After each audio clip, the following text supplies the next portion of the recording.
प्यारे बच्चों, आज हम जानेंगे रासायनिक समीकरण के बारे में। रासायनिक समीकरण किसे कहते हैं और रासायनिक समीकरण को संतुलित किस प्रकार किया जाता है। रासायनिक समीकरण को संतुलित करने की विधि के बारे में अच्छे से जानेंगे, लेकिन उससे पहले हमें दो तीन बातें जानना आवश्यक है। आओ देखते हैं। हमने यहाँ पर एक रासायनिक अभिक्रिया के लिए शब्द समीकरण को लिखा है। जब हम किसी रासायनिक अभिक्रिया को शब्दों के रूप में लिखते हैं तो उसे हम शब्द समीकरण कहते हैं।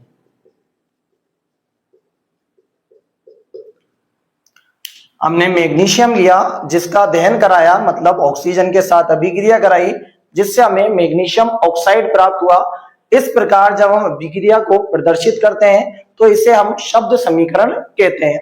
लेकिन जब शब्द समीकरणों में उपस्थित तत्वों और अणुओं को उनके प्रतीकों, जैसे मैग्नीशियम का प्रतीक होता है Mg, ऑक्सीजन का होता है O2 और मैग्नीशियम ऑक्साइड का होता है MgO, इन दोनों के मध्य प्लस का चिन्ह है, इन दोनों के मध्य तीर का चिन्ह है। यहां पर हमने शब्द समीकरण में उपस्थित पदार्थों को उनके प्रतीकों और संकेतों के रूप में प्रदर्शित किया है। अर्थात जब किसी रासायनिक अभिक्रिया को उसके प्रतीकों और चिन्हों के रूप में दर्शाया जाता है तो उसे हम रासायनिक समीकरण के नाम से जानते हैं। तो यहाँ पर मैग्नीशियम ऑक्सीजन, जिसका मैग्नीशियम ऑक्साइड, एक प्रकार का रासायनिक समीकरण है।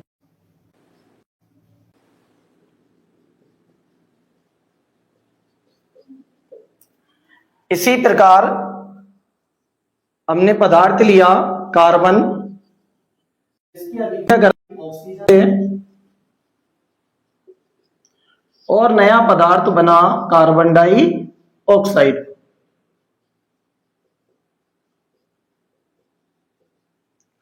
कार्बन की अभिक्रिया ऑक्सीजन से कराने पर कार्बन डाइऑक्साइड बना, जो एक प्रकार का शब्द समीकरण है। लेकिन अगर इस शब्द समीकरण में उपस्थित पदार्थों को हम संकेतों और प्रतीकों के रूप में लिखें, जैसे कार्बन का प्रतीक होता है C, ऑक्सीजन का होता है O2 और कार्बन डाइऑक्साइड का होता है CO2, और इन दोनों के मध्य योग का चिन्ह, यहां पर तीर का चिन्ह लिख दें, तो जब हम शब्द समीकरण में उपस्थित पदार्थों को प्रतीकों और चिन्हों के रूप में दर्शाते हैं तो उसे हम रासायनिक समीकरण कहते हैं। तो आप सभी को शब्द समीकरण और रासायनिक समीकरण में अंतर समझ में आया होगा। शब्द समीकरण किसे कहा जाता है? जब रासायनिक अभिक्रिया को शब्दों के रूप में लिखा जाता है तो उसे शब्द समीकरण कहते हैं। और रासायनिक समीकरण किसे कहते हैं? जब किसी रासायनिक अभिक्रिया को प्रतीकों और चिन्हों के रूप में प्रदर्शित किया जाता है तो उसे रासायनिक समीकरण कहते हैं। यहां पर हमने गलत लिख दिया, यहां पर आएगा रासायनिक समीकरण। ठीक है बच्चों, तो प्यारे बच्चों आगे चलते हैं। देखिए, हमने यहां पर बोर्ड पर दो रासायनिक समीकरण लिखे हैं। पहले रासायनिक समीकरण में कार्बन की अभिक्रिया ऑक्सीजन से कराई, जिससे कार्बन डाइऑक्साइड बना।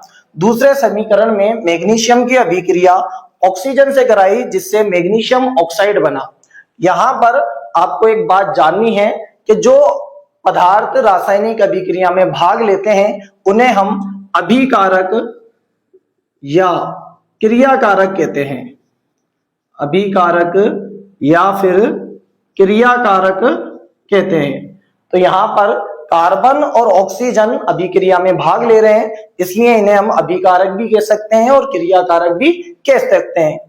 दोनों की क्रिया के पश्चात जो नया पदार्थ बनता है, उस पदार्थ को हम, ये नया पदार्थ बना, उस पदार्थ को हम उत्पाद या फिर क्रियाफल कहते हैं। उस नए बनने वाले पदार्थ को उत्पाद या क्रियाफल कहते हैं। इसी प्रकार नीचे वाली अभिक्रिया में मैग्नीशियम और ऑक्सीजन रासायनिक अभिक्रिया में भाग ले रहे हैं, इसलिए इन दोनों पदार्थों को अभिकारक भी कह सकते हैं और क्रियाकारक भी कह सकते हैं। दोनों पदार्थों की क्रिया के पश्चात एक नया पदार्थ बना मैग्नीशियम ऑक्साइड, जिसे हम उत्पाद भी कह सकते हैं और क्रियाफल भी कह सकते हैं। दोनों समीकरणों को देखने के बाद आपको यह बात समझ में आ गई होगी कि जो भी पदार्थ अभिक्रिया में भाग लेते हैं उन्हें अभिकारक या क्रियाकारक कहते हैं, और जो भी अभिक्रिया के पश्चात नया पदार्थ बनता है उसे उत्पाद या क्रियाफल कहते हैं। ठीक है, एक बार स्क्रीनशॉट ले। आगे देखते हैं, हमारे पास दो समीकरण लिखे हुए हैं। अगर आपने नोटिस किया होगा तो पहले वाले समीकरण में अभिकारकों में कार्बन परमाणु की संख्या 1 है, उत्पाद में भी कार्बन परमाणु की संख्या 1 है, लेकिन यहाँ अभिकारक में ऑक्सीजन परमाणु की संख्या 2 है और यहाँ उत्पाद में भी ऑक्सीजन परमाणु की संख्या 2 है। इसका मतलब हुआ कि अभिकारकों में जो परमाणु है उतनी ही संख्या में उत्पाद में भी परमाणु मौजूद हैं, यानी अभिकारक और उत्पाद में परमाणुओं की संख्या बिल्कुल समान है। लेकिन अगर नीचे देखें तो यहां मैग्नीशियम 1 है, यहां भी मैग्नीशियम 1 है, यहां ऑक्सीजन परमाणु की संख्या 2 है और यहां ऑक्सीजन परमाणु की संख्या 1 है। मतलब यहां अभिकारकों में उपस्थित परमाणुओं की संख्या उत्पाद में उपस्थित परमाणुओं की संख्या के बराबर नहीं है, यानी अभिकारक और उत्पाद में उपस्थित परमाणुओं की संख्या बराबर नहीं है। अगर ऐसा होता है, यानी जब अभिकारक और उत्पाद दोनों में मौजूद परमाणुओं की संख्या बराबर होती है तो ऐसे समीकरणों को हम संतुलित समीकरण कहते हैं।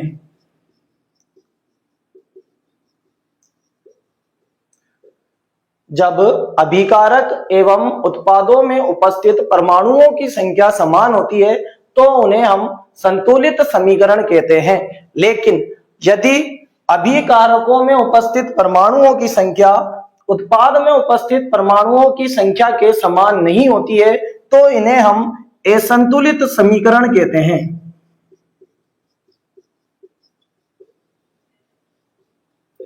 असंतुलित समीकरण ही कहते हैं।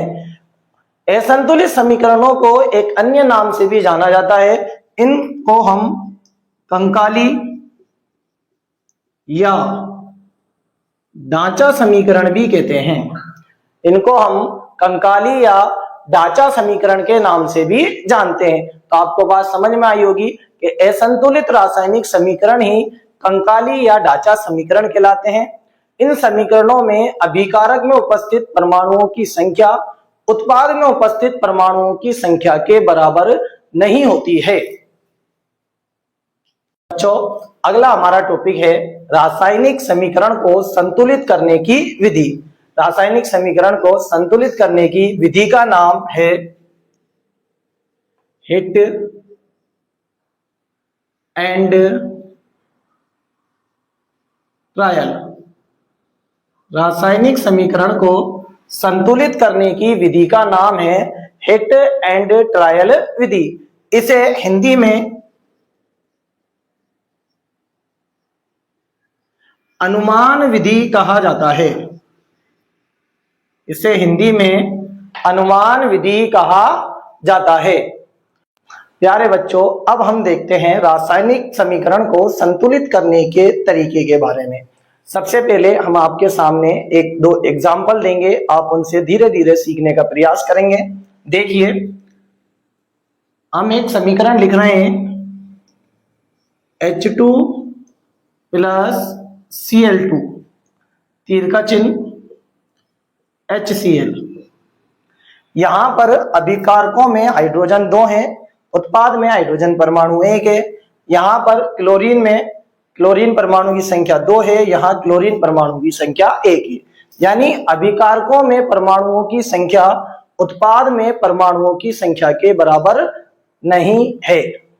अब हमें अभिकारक और उत्पाद में परमाणुओं की संख्या को बराबर करना है। इसके लिए हमें सबसे छोटी पूर्णांक संख्या से गुणा करना है ताकि दोनों ओर परमाणुओं की संख्या समान हो जाए। इसके लिए हम यहाँ पर अगर HCl को 2 से गुणा कर दें तो हाइड्रोजन यहां भी 2 हो जाएंगे और यहां भी 2 हो जाएंगे। क्लोरीन 2 से गुणा करने के कारण यहां पर 2 हो जाएगा और यहां भी 2 हो जाएगा। सिंपल है, लेकिन लेकिन कोई ऐसा एग्जाम्पल आ जाए जो थोड़ा टफ है, उसको कैसे करेंगे। बोर्ड पर एक समीकरण लिखा है Fe प्लस H2O तीर का चिन्ह Fe3O4 प्लस H2। ये एक असंतुलित रासायनिक समीकरण है, क्योंकि यहाँ आयरन परमाणु की संख्या 1 है, यहाँ 3 है, यहाँ हाइड्रोजन 2 है, यहाँ 2 है, यहाँ ऑक्सीजन 1 है, यहाँ ऑक्सीजन 4 है। दोनों ओर आयरन और ऑक्सीजन परमाणुओं की संख्या भिन्न भिन्न है, दोनों ओर आयरन और ऑक्सीजन परमाणुओं की संख्या अलग अलग है। अब हमें दोनों ओर परमाणुओं की संख्या समान करनी है। इसके लिए हम एक विधि को अपना सकते हैं। सबसे पहले हमें क्या करना है, एक जो परमाणु दे रखा है आयरन, इसकी संख्या को लिख लेना है। आयरन कितने हैं यहाँ पर, आयरन 1 है, तो हमने आयरन परमाणु की संख्या लिखी और इसको एक कोष्टक में बंद कर देना है, बंद कर देंगे। इसके बाद प्लस के चिन्ह के आगे जो यौगिक दे रखा है उसको लिखेंगे। इसमें यौगिक में 2 परमाणु हैं, एक हाइड्रोजन है जिसकी संख्या 2 है, एक ऑक्सीजन है जिसकी संख्या 1 है। अब इस यौगिक में उपस्थित सभी परमाणुओं को एक साथ अगले कोष्टक में बंद कर देंगे। ये हमने अभिकारकों की साइड किया। सेम इसी प्रकार हम उत्पादों की साइड करेंगे। हमारे पास FeO4 है, हम पहले कोष्टक में Fe परमाणु की संख्या कितनी है 3, फिर ऑक्सीजन परमाणु की संख्या जो कि कितनी है 4 लिख लेंगे और इनको एक कोष्टक में बंद कर देंगे। इसके बाद प्लस के चिन्ह के आगे जाएंगे और देखेंगे अगला परमाणु क्या है। अगला परमाणु है H2 और उसकी परमाणु की संख्या को लिख लेंगे जो कि कितनी है 2। इस प्रकार हम जमा लेंगे। ऐसा करने के पश्चात हम एक एक परमाणुओं को संतुलित करने का प्रयास करेंगे। देखिए आयरन कितने हैं 1, यहाँ आयरन कितने हैं 3, तो हम ऐसा क्या करें कि आयरन इधर भी 3 हो जाए। ऐसा करने के लिए हमें आयरन को 3 से गुणा करना है, तो हम आयरन को कितने से गुणा करेंगे 3 से। 3 से गुणा करने पर आयरन परमाणु की संख्या भी कितनी हो जाएगी 3। अब देखो आयरन यहाँ कितने हैं 3, यहाँ भी कितने हैं 3। आगे चलते हैं, यहाँ हाइड्रोजन कितने हैं 2, यहाँ हाइड्रोजन कितने हैं 2 बराबर। यहाँ ऑक्सीजन कितना है 1, लेकिन यहाँ ऑक्सीजन कितने हैं 4, यानी ऑक्सीजन असंतुलित है। संतुलित करने के लिए क्या किया जाए, तो ऑक्सीजन परमाणु यहाँ 4 है, तो हमें यहाँ 4 करने के लिए क्या करना होगा, हमें ऑक्सीजन को 4 करने के लिए 4 से गुणा करना होगा। कितने से गुणा करना होगा 4 से। लेकिन ये बात ध्यान रखनी है, जब भी हम किसी चीज को गुणा करेंगे तो वो एक परमाणु से नहीं होगा, बल्कि कोष्टक में अंदर जितने भी परमाणु हैं सभी से गुणा होगा। यानी ये 4 2 से भी होगा और ये 4 1 से भी होगा। इस प्रकार हाइड्रोजन परमाणु की संख्या 8 हो जाएगी और ऑक्सीजन परमाणु की संख्या 4 हो जाएगी। इसे हम पुनः रिपीट करके देखते हैं। आयरन कितने हो गए 3, आयरन कितने हो गए 3, हाइड्रोजन कितने हो गए 8, यहाँ हाइड्रोजन कितने हो गए 2। अब हमारे हाइड्रोजन संतुलित हैं। ऑक्सीजन कितने हैं 4, ऑक्सीजन कितने हैं 4 बराबर। अब हमें हाइड्रोजन को संतुलित करना है, तो हाइड्रोजन की संख्या 8 हो गई, यहाँ हाइड्रोजन 2 हैं, तो हमें ऐसा क्या करें, तो हम इसे 4 से गुणा करें। 4 से गुणा करने पर हाइड्रोजन की संख्या कितनी हो जाएगी 8। अब हम एक बार पुनः चेक करेंगे। आयरन की संख्या 3, आयरन की संख्या 3, हाइड्रोजन की संख्या 8, हाइड्रोजन की संख्या 8, ऑक्सीजन की संख्या 4, ऑक्सीजन की संख्या 4। हमने देखा दोनों ओर परमाणुओं की संख्या समान हो गई। ऐसी स्थिति में जिन जिन परमाणुओं को हमने गुणा किया है उनकी संख्या को हम समीकरण के आगे लिख देंगे। जैसे हमने आयरन को 3 से गुणा किया, तो हम समीकरण को लिखने के लिए समीकरण लिखेंगे और इस 3 को इसके आगे गुणा कर देंगे। H2O को कितने से किया 4 से, तो 4 हम यहां लिखेंगे। Fe3O4 को नहीं किया तो नहीं लिखेंगे, और H2 को कितने से किया 4 से, तो लिखेंगे। इस प्रकार हमें संतुलित रासायनिक समीकरण की प्राप्ति हो जाएगी। सिंपल। बच्चों हम एक और एग्जाम्पल को जानने का प्रयास करते हैं। आपकी पाठ्य पुस्तक में ये उदाहरण मौजूद है, देखिए इसको कैसे करेंगे। यहां पर एक अभिकारक है जिससे 3 अलग अलग उत्पाद बन रहे हैं। तो सबसे पहले अभिकारक जो है उनके परमाणुओं की संख्या को एक कोष्टक में लिखेंगे। पीबी की संख्या कितनी दी गई है, 1। नाइट्रोजन, देखो ये कोष्टक के अंदर दोनों मौजूद है ना, कोष्टक के बाहर 2 परमाणु है, तो ये 2 इससे भी गुणा होगा और इससे भी गुणा होगा। इसका मतलब नाइट्रोजन की संख्या यहाँ 2 होगी और ऑक्सीजन की संख्या यहाँ 6 होगी। ये इस प्रकार हमने एक कोष्टक के अंदर बंद कर दिया। एक ही अभिकारक है इसलिए ऐसा किया, अगर और अभिकारक मौजूद होते तो अलग कोष्टक बनाकर परमाणुओं की संख्या को लिख लेते।